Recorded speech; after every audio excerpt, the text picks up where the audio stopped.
નસવાડી ટાઉનમાં આવેલા બસ સ્ટેન્ડમાં ₹90 લાખના ખર્ચે નવીન કમ્પાઉન્ડ વોલના કામની કામગીરી દરમિયાન કોન્ટ્રાક્ટર દ્વારા વીજ પુરવઠો બસ સ્ટેન્ડમાંથી ડાયરેક્ટ કરીને સરકારી તિજોરીને નુકસાન કરતા જોવા મળી રહ્યા છે.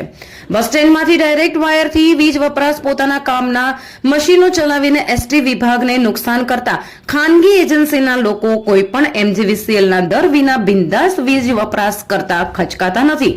ખાનગી કોન્ટ્રાક્ટર કોઈ પણ ટેમ્પરરી મીટર લગાવ્યા વિના બિંદાસ મશીનો ચલાવી રહ્યા છે. આ બધાની પાછળ કોની રહેમ રહ્યા તે પણ એક સવાલ છે. નસવાડી MGVCLની નજીક આવેલા બસ સ્ટેન્ડમાં આવી કામગીરી થતી હોય જ્યાં MGVCLના સત્તાધીશો ઊંઘતા હોય તે પણ એક સવાલ છે.